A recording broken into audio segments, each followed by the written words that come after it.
أعوذ بالله من الشيطان الرجيم وترى المجرمين يومئذ مقرنين في الأصفاد. Ibni Abbas. Maka sanad ini dhaif karena dua rawi. Pertama Ali Ibnu Abi Thalhah, meskipun dia rawi yang thiqah, namun disebutkan oleh Duhaim lam yasma' an Ibni Abbas, tidak mendengar dari Ibnu Abbas, maka sanadnya terputus. Dan yang kedua dari Abdullah Ibnu Saleh Katibul Laits. Abdullah Ibnu Saleh Katibul Laits, sekretarisnya Laits Ibnu Sa'ad, yang mana dia asalnya rawi yang thiqah. Namun karena tidak menjaga kitabnya, sehingga kepada kitabnya itu masuk tulisan-tulisan manusia yang lain, sehingga akhirnya didhaifkan. Karena banyak tulisan-tulisan dari karya tetangganya yang jahat masuk, sehingga hadis-hadisnya hancur. Maka oleh sebab itu seorang muhaddis, seorang penuntut ilmu menjaga kitabnya, menjaga daftarnya, menjaga buku-buku yang dia catat dari guru-gurunya. Kalau ada yang masuk dari luar, baik air, maka akan merusak bukunya, tidak bisa dimurojaah lagi. Maka hafalan dia akan rusak. Meskipun hafalannya bagus, tetapi butuh murojaah. Di saat murojaah tulisannya rusak, kabur semuanya karena air, tidak terbaca, maka dia akan didhaifkan karena tidak bisa murojaah kepada kitabnya.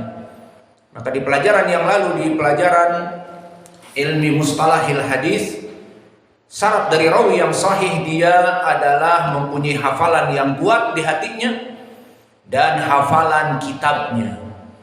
Maka lihat ulama terdahulu, mereka mempunyai kitab, dan kitab itu dijadikan sebagai bahan untuk rujukan dari hafalannya. Karena al-hifdhu khawan, hafalan itu kadang khawan, berkhianat.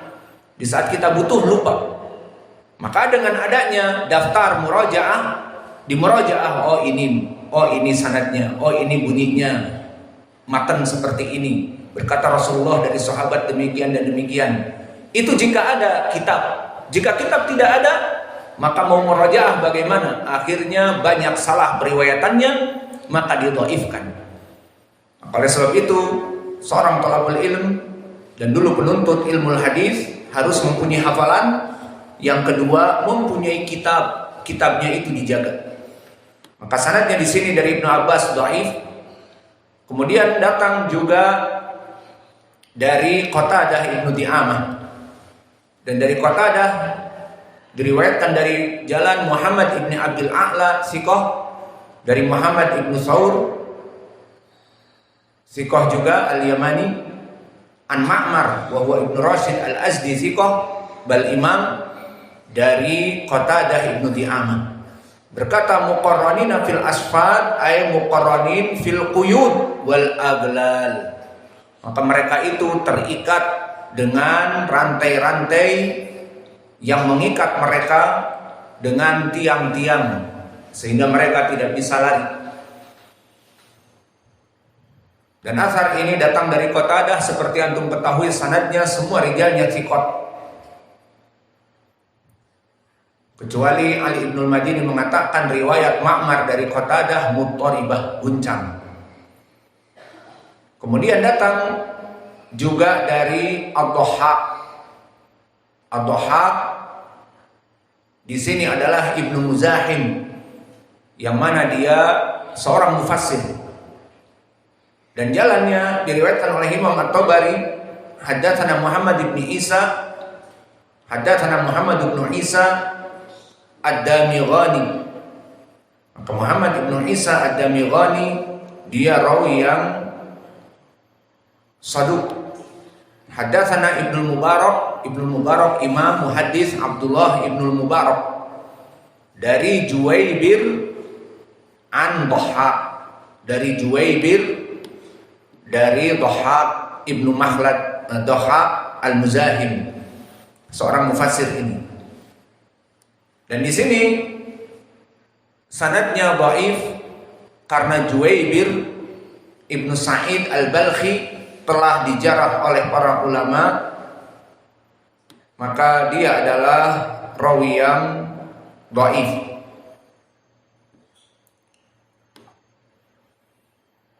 Kemudian datang yang terakhir, athar dari Al-A'mash. Maka Al-A'mash Sulaiman ibnu Mihran, seperti telah sering kita ulang, Imam Al-A'mash mempunyai keutamaan, disebutkan oleh para ulama, imamun fil Quran wa imamun fil hadis. Maka dia imam di dalam ilmu hadis, ma'ruf derajatnya imam, namanya Sulaiman ibnu Mihran Al-A'mash, dan imamun fil Quran, pada zamannya dia muhaddis dan juga ahlil Quran, ma'ruf ahlil qiraah di zamannya. Maka dia imam menjadi rujukan di dalam Al-Quran dari qiraah-qiraahnya dan juga dari ilmu hadis di zamannya. Maka Al-A'mash di sini mengatakan muqarranina fil asfad ay as-safat al-qaid, maka mereka dibelenggu. Dan sanadnya di sini bertumpu kepada Imam At-Tabari dari Al-Qasim haddatsana Al-Husain an Ali bin Hashim ibni Buraid anil A'mash. Maka sanadnya kepada Al-A'mash wallahu a'lam sahih. Karena Al-Qasim gurunya Imam At-Tabari, Al-Qasim ibnu Ahmad ibni Bashir Al-Baghdadi, maka dia adalah rawi yang sikoh, disikohkan oleh para ulama Al-Khatib Al-Baghdadi dan yang lainnya. Dan meriwayatkan dari Al-Husain, maknanya Husain ibnu Ali ibnu Yazid, dan Al-Husain ibnu Ali ibnu Yazid As-Sadai rawi yang sikoh, disikohkan oleh para ulama. Dan meriwayatkan dari Ali ibnu Hashim Al-Baridi Al-Amiri, maka dia rawi yang saduq hasanul hadis.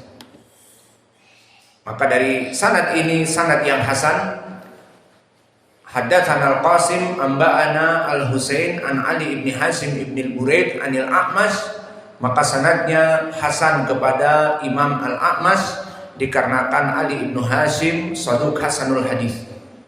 Maka dari 4 tafsir as-salaf yang kami berikan, maka yang sanadnya bisa kita ambil adalah dari Ibnu Zaid ataupun Abdurrahman Ibnu Zaid Ibnu Aslam, dan juga dari Imam Al-A'mash. Maka Imam Al-A'mash muhaddits dan juga mufassir dan ahli Al-Quran fil qiraah. Maka itu yang sahih, Al-A'mash dan juga Abdurrahman Ibnu Zaid Ibnu Aslam, yang maknanya muqarranina fil asfad, maknanya mereka orang-orang mujrimin itu diikat dengan ikatan-ikatan di leher mereka, di tangan mereka, di kaki mereka, kemudian kepada tempat yang tidak bisa lari padanya. Adapun tafsir dari 2, meskipun tafsirnya lebih tinggi derajatnya dari Ibnu Abbas, namun sayang dhaif, dikarenakan di sanadnya ada Ali Ibnu Abi Thalhah tidak mendengar dari Ibnu Abbas dan dari Katibul Laits Abdullah ibnu Saleh, dan juga datang dari Dhahhak ibnu Muzahim, seorang mufassir juga, namun sanadnya juga dhaif dikarenakan Juwaybir ibnu Sa'id tadi dhaif. Sebagian ulama mengatakan matruk. Alhasil dari tafsir para salaf yang kita sebutkan tadi ada 4, maknanya satu. Makna muqarranina fil asfad, mereka terbelenggu dengan belenggu-belenggu di leher, tangan dan kaki mereka. Tidak ada khilaf.